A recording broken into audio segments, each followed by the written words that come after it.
Hi there again folks, and we are fresh from the Derbyshire leg of the Semperfli Roadshow. Some new materials launched at the show that I really want to show you what I do with them. Sorry the audio is sort of stuck over the top, but it didn't record when I did the video. We're going to use a size 12 heavyweight fully milled check hook. It's a great shrimp hook. That lovely curve shape to it really helps create the profile. From here we've got some classic wax 12-0 in this lovely hot pink colour.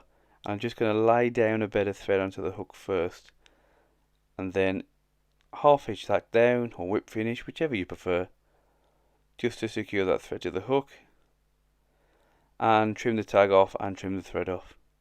You don't necessarily have to do this step, but for me, I like doing it when I put lead wire onto the hook. It just helps it seat a little bit and stops it moving around. So I'm just going to come in here with the lead wire in 0.3mm. It's a rounded stuff, but you can use flat lead if you prefer. And I'm just going to wrap that up around the hook. That thread I've laid down is also a sort of a template for me, so I know proportions and where I want to come to with the lead. Just helps me calibrate the sort of profile of the shrimp, the nice high back on it. Just going to push that together, make sure the little ends of the lead wire are nice and flat to the hook. And from there, I'm going to use some plumber's tape, PTFE, Teflon tape, whichever you call it. And from there, what we're actually going to do is now wrap this nice and tight around that lead. The biggest problem with tying with rounded lead especially is the thread digs into it, pulls it apart, and causes it an absolute nightmare. By wrapping this plumber's tape around it and pulling it tight, you do a few things. You create a nice profile of the fly already before you even put the thread back on. You stop the thread being able to dig into the lead. You stop the lead being able to slide up and down on the hook. And on top of that, when you put colour dubbing on the top of it, it really helps to pop the colour of that dubbing. So a great tip there for you. Just going to come back in with the classic wax thread and wrap that down the hook, stopping short of where I want the end of the body to be and trimming the tag end off. From here I'm just going to rotate the hook. This makes it a little bit easier. It means the thread won't slip off the back of the hook. Don't worry if you do what I do and throw it off the point of the hook. And I'm just helping to build that little bit of a profile into the lead body with this mono ribbing, a new product here from Semperfli.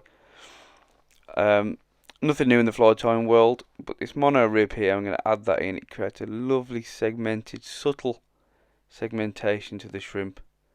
There's some occasions where I don't really like the bright coloured ribs on shrimps, and this is one of those occasions. I've got enough colour going on without the rib. So I'm just going to tie that in at the back before coming in with this scud back in peach. New product again from Semperfli. Lovely latex, nice and thin, nice and stretchy and durable. So I'm just going to tie that in here.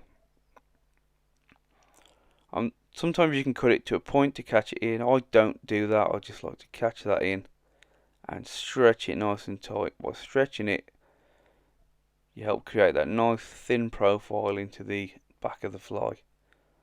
And just come up there and secure down. By securing it off the PTFE tape lead, you help to build the profile into that raised leaded area. I hope that makes some sense, because it didn't come out like it made much sense. And from here I'm just going to wax the thread. The beauty of this dubbing, it's new dubbing again. Sorry I keep saying that, but they're all new launches from Semperfli. It's the new scud dub in this lovely pink colour. I'm just going to put this onto the thread. You can see how easy for a synthetic dubbing it dubs to the thread. The issue I have with some of these synthetic dubbings is they're an absolute nightmare to get on the thread and a nightmare to keep on the thread. So I'm just going to taper this up now. I've started off with less dubbing on the thread near the bottom and slightly thickening that dubbing noodle as I come to the middle of the shrimp, where you'd naturally get a thicker body. And again, when I get to this point now, it's about tapering that dubbing noodle back down again so I can start to fine down towards the head. It's important to take your time here. If you're not happy with it, go back. If you have any fibres that stick out after, just want to tighten that noodle up as we go towards the head. Make sure it's nice and tight. Still not quite playing ball. This can happen, especially with synthetic dubbings. Just take your time. Just make sure you're happy with the profile of the fly. You can always go back at this point. You can see there some of the excess just sticking up. I'm making an absolute hash of it. That's fine. I like to keep all the ugly bits into these fly tying videos to show that, you know, this is how fly tying goes. Just going to trim that off. It'll make no difference, especially when you bring the shell back over the top. It won't make any difference to the fly whatsoever. And from here I'm just going to grab that peach, scud back, stretch it over. It's a latex material, it's got really high stretch into it. Don't worry about breaking it. A couple of thread wraps just to hold it in place and make sure that that scud back is directly on top of the fly. Has a habit when you pull it tight to slide either side. Make sure it's dead on top, make sure it's nice and tight, otherwise when you rib it'll start to move around as well. And from there a few more wraps to secure it and one in front just to lock it into place. The mono rib, self-explanatory here. We're just going to wrap it round. I try not to catch any of the dubbing onto the top of the latex. It's a little bit hard. It doesn't matter if you do, you can always cut it off. But if you can brush it down in this process, it just saves an extra step. So just wrap the fly up now. Slightly opening turns as you get towards the head, as a natural shrimp would have. I'm just going to bring the thread underneath and lock that into place. Can be a little bit tricky sometimes locking in mono, so just make sure you come underneath and lock it into place there. Come on with the scissors, trim the mono off nice and short so you don't get a little tag. Snip snip. And a nice stretch. Don't stretch too hard. If you stretch too hard at that point, you can pull it from out under your thread as it pings back off the scissors. So a reasonable amount of tension is fine. And at this point, just check your fly and use the thread to create a nice tapered head. By using sort of this high biz pink thread, it creates a little bit of a hot spot at the front too.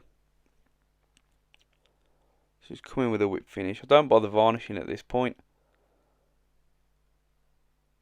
because I'm going to come in with a dubbing brush now. And if you varnish it first, unless you let the varnish dry, rub a brush under wet varnish, it'll get matted into the dubbing and cause all sorts of mayhem. So just come underneath and basically brush his feet, and it pulls out all these fibres. The pro of using these synthetic fibres are they're dead long and dead durable. The more you brush, the more legs you have. I don't like to go crazy. If you pull out too much, it will affect the sink rate. So do find a happy medium. There's a fibre trapped on top under the shell back, so just trim that off. And just make sure you're happy with the profile of the fly. I like the legs, i.e. the pulled out dubbing, to be just longer than the hook. The hook is wide. And from there, just a bit of either resin. If you prefer resin, you can use a coloured resin for a hot spot. But I'm just going to use fly tyers varnish to just finish off the head. And that's the fly done. It's probably the most effective in terms of colour, in terms of profile. It's the most effective, simple to tie shrimp that I certainly do anyway. It's a great one to fish, so I hope you try that one, get some in your box, and it will definitely catch you some grayling and trout. Thanks for watching another tutorial, guys. Take care.